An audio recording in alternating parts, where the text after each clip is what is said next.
राजकीय महाविद्यालय जवाहरामगढ़ जयपुर से मैं सुनीता फुलवारिया इस चैनल के माध्यम से मध्यकालीन भारत का इतिहास का अध्ययन करने वाले सभी का स्वागत करती हूँ। आज हमारे अध्ययन का जो टॉपिक है वह टॉपिक है मुगल कालीन इतिहास के प्रमुख स्रोत। मुगल काल की स्थापना सल्तनत काल के पश्चात होती है और मुगल कालीन इतिहास की जानकारी में देने के प्रमुख कौन कौन से स्रोत हैं उसकी हम चर्चा करते हैं।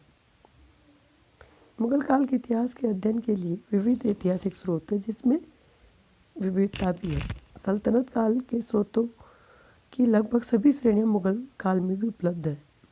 कई प्रकार की रचनाएं मिलती हैं जैसे दरबारी इतिहासकारों की रचनाएं, क्षेत्रीय इतिहास से संबंधित रचनाएं आदि, जिनसे हमें महत्वपूर्ण जानकारी प्राप्त होती है। एक पूर्णतः नई श्रेणी जो मैं मुगल काल में दिखाई देती है यूरोपीय यात्रियों के वृत्तांत के रूप में।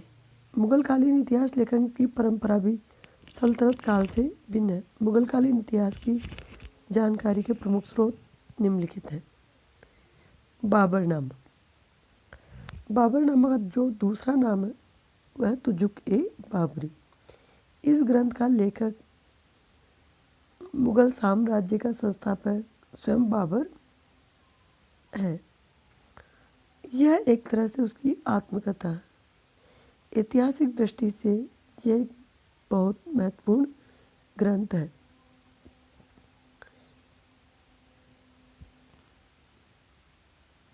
इसलिए बाबर के जीवन इतिहास को जानने के लिए इसमें प्रमाणिक सामग्री मिलती है। विद्वान लेनपुर ने लिखा है कि तुजुक-ए-बाबरी केवल ऐसा ग्रंथ है जिसमें दी गई सामग्री की पुष्टि करने के लिए अन्य प्रमाणों की आवश्यकता नहीं, परंतु बहुत से विद्वानों का मानना है कि बाबर को पूर्ण ईमानदार एवं निष्पक्ष कहना उचित नहीं होगा। उसने कई घटनाओं का सही विवरण नहीं दिया, अपनी चालाकियों को छुपाने का प्रयास भी किया। फिर भी उसने जो कुछ लिखा, जितना लिखा, वह ऐतिहासिक दृष्टि से महत्वपूर्ण है। इस ग्रंथ का विस्तृत विवरण हम इस प्रकार से करते हैं। बाबर की साहित्य में बहुत रुचि थी। बाबरनामा का 3 बार फारसी में अनुवाद हुआ। बाबरनामा में भारत की तत्कालीन राजनीतिक दशा, भारतीय तत्कालीन जीवन स्तर, फसलें, फूलों का विस्तृत विवरण मिलता है। इस प्रकार, और यह मूलतः तुर्की भाषा में लिखी गई है। इसका बाद में अंग्रेजी में भी अनुवाद हुआ है। तारीख रशीदी। इसका रचनाकार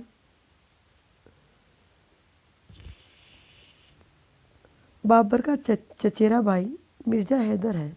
उसने कामरान और हुमायूं के अधीन महत्वपूर्ण पदों पर कार्य किया। हुमायूं के अनेक युद्धों में सक्रिय भाग लिया। बाबरनामा के अनेक प्रश्न जो नष्ट हो गए थे, उन वर्षों की घटनाओं की जानकारी के लिए तारीख रशीदी ही एकमात्र महत्वपूर्ण ग्रंथ है। बाबर के पूर्वजों, बाबर संबंधित अनेक घटनाओं का उल्लेख मिर्जा हैदर ने किया है। हुमायूं के कन्नौज के युद्ध, हुमायूं के द्वारा अपने भाइयों से संबंध, कश्मीर और तिब्बत का वृत्तांत आदि बातों ने इस ग्रंथ की उपयोगिता को और भी बढ़ा दिया। तज़किराल उत वाक़ियात। इस ग्रंथ का लेखक हुमायूं का निजी सेवक जौहर आफ्ताबजी है। उसने अकबर के शासनकाल में अपनी स्मृतियों के आधार पर ग्रंथ की रचना की। डॉक्टर कानून को हुमायूं के शासनकाल के लिए इस ग्रंथ को गुलबदन बेगम के हुमायूंनामा से अत्यधिक प्रमाणिक मानते हैं।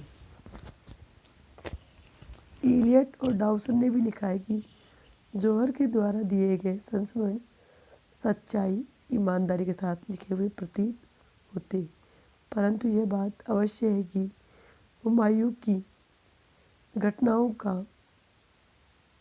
30 वर्ष बाद लिखना आरंभ हुआ। इसलिए इनका यह दावा कि जिन घटनाओं का इनमें वर्णन है वे पूर्णतः सही है, पूर्णतः नहीं माना जा सकता। इस ग्रंथ में हुमायूं के राज्यारोहण से लेकर ईरान से उसकी वापसी तक का विस्तृत वर्णन मिलता है। नेक्स्ट ग्रंथ की बात कर रहे हैं, कानूने हुमायूनी। इस ग्रंथ का लेखक गयासुद्दीन मोहम्मद ख्वांदमीर है। वह बाबर हुमायूं के दरबार में एक प्रतिष्ठित विद्वान दरबारी था। हुमायूं के आदेश से उसने ग्रंथ की रचना की। इसमें हुमायूं के अधिनियमों, आविष्कारों, भवनों के निर्माण का वर्णन है। इससे तत्कालीन समाज एवं संस्कृति की झांकी मिलती है। तारीख है शेरशाही। तारीख शेरशाही का रचनाकार अब्बास खां सरवानी है। वह अकबर की सेवा में नियुक्त था। अकबर के आदेशानुसार उसने ग्रंथ की रचना की। अफगानों के संबंध में जितने भी ग्रंथ लिखे गए उसमें तारीख शेरशाही सबसे महत्वपूर्ण है। इसमें शेरशाह और इस्लाम शाह के समय का विस्तृत विवरण है। इस ग्रंथ की सबसे एक बड़ी कमजोरी यह है कि इसमें घटनाओं की तिथियां नहीं दी, इसलिए अन्य ग्रंथों का सहारा लेना पड़ता है। अन्य दोष एक ही शब्द का बाहुल्य है, जिससे थकान उत्पन्न होती। इन कमियों के उपरांत भी अब्बास खां सरवानी की यह पुस्तक इतिहास की दृष्टि से बहुत ही महत्वपूर्ण है। अकबरनामा। अकबरनामा का लेखक अकबर का दरबारी विद्वान अबुल फजल है। उसके पिता का नाम शेख मुबारक और बड़ा भाई अबुल फैज भी उसी के समान विद्वान व्यक्ति है।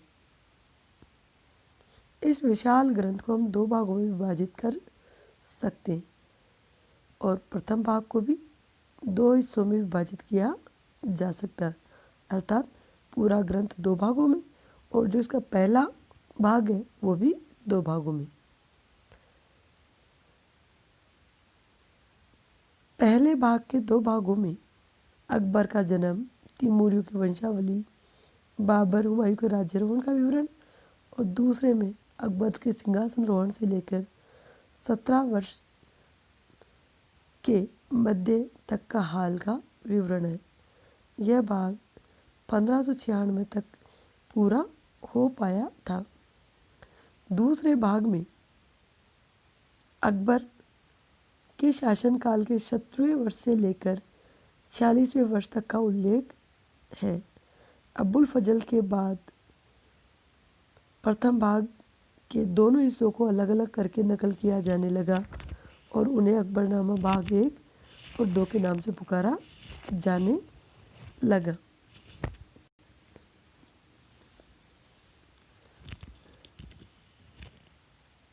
दूसरे भाग को भाग 3 कहा जाने लगा। इस प्रकार अकबरनामा 3 भागों में विभाजित हो गया।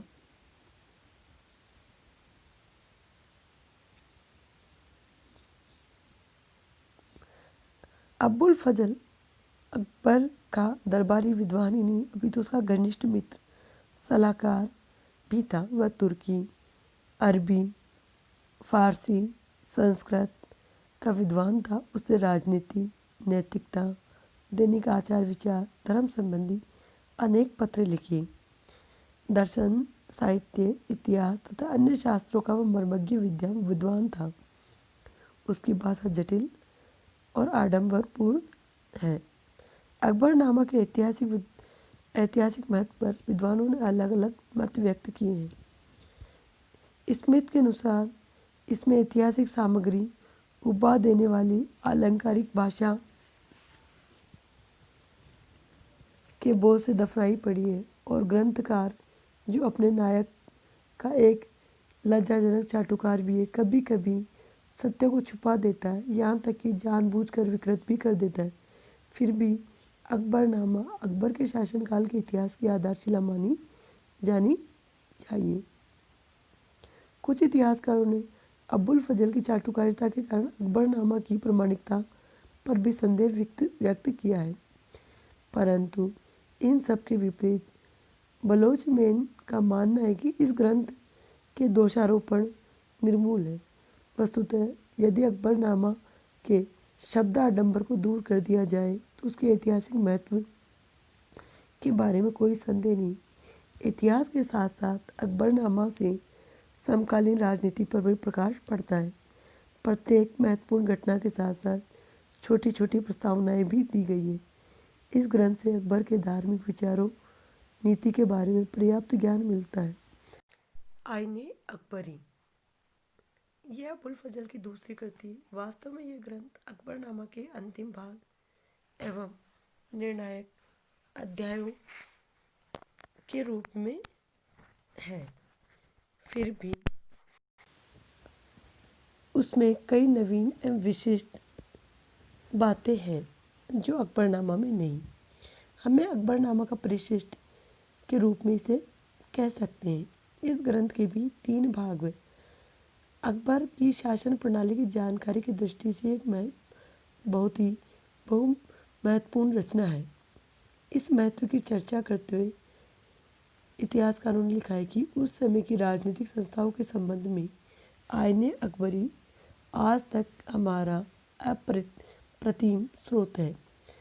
आईन विभिन्न विषयों जैसे सामाजिक, राजनीतिक, आर्थिक, धार्मिक आदि के संबंध में विवरणों और आंकड़ों की खान है, परंतु उसमें शासन प्रणाली के वास्तविक कार्य संचालन पर पर्याप्त प्रकाश नहीं डाला गया, नहीं उसमें शासन के विभिन्न विभागों एवं शाखाओं के संबंध में पर्याप्त सूचनाएं दी।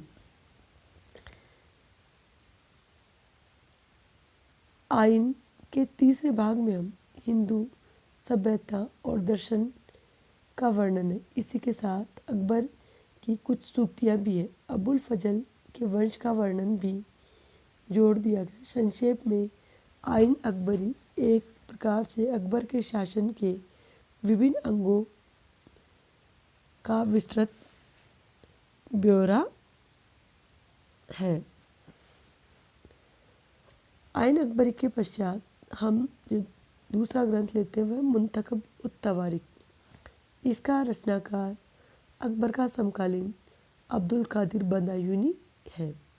इस ग्रंथ के 3 भाग हैं। पहले भाग में दिल्ली के सुल्तानों, बाबर और हुमायूं के शासनकाल का वर्णन है। दूसरे भाग में 1595 ईस्वी तक अकबर के शासनकाल का उल्लेख है। तीसरे भाग में मुसलमानों और संतों का विवरण है। अकबर की सेवा में रहने वाले बदायूं का यह ग्रंथ है। अकबर के आदेश के अनुसार उसने महाभारत, रमजनामा और रामायण का फारसी में अनुवाद करवाया। उसकी अन्य रचनाएं भी हैं। बदायूनी एक कट्टर सुन्नी मुसलमान था। वह धर्मांधता, संकीर्णता से ग्रस्त था। अकबर के समय की प्रगतिशील, सहिष्णुतावादी और समन्वयवादी विचारधाराओं से उसे कोई रुचि नहीं थी और न ही सहानुभूति, इसलिए उसे अकबर की नीतियाँ पसंद नहीं थी। उसने अकबर के शासनकाल की अतिशयोक्ति से निंदा की है। उसने अपने ग्रंथ की रचना काफ़ी गोपनीयता के साथ और अकबर के शासन काल में इसको किसी की जानकारी नहीं हो पाई। बदायूं ने अपने ग्रंथ को राजनीतिक इतिहास के रूप में लिखा।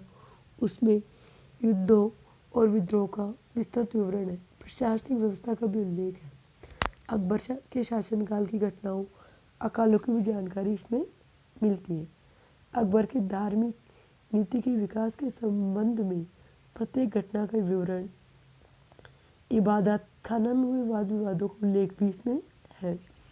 बदायूं ने अकबर पर यह आरोप लगाया कि वह व्यक्तिगत रूप से इस्लाम की जड़ें खोद रहा है। वस्तुतः बदायूं ने बदली हुई परिस्थितियों में इस्लाम को ढालने की आवश्यकता का अनुभव नहीं कर पाया। वह इस्लाम के प्राचीन अरबी रूप के प्रति आस्थावान बना रहा। बदायूं के इस ग्रंथ की एक कमी है कि उसमें कई तिथियां गलत दी गई, अतः घटनाक्रम दोषपूर्ण हो जाता है। इन दोषों के उपरांत भी उसके ग्रंथ का अपना महत्व है।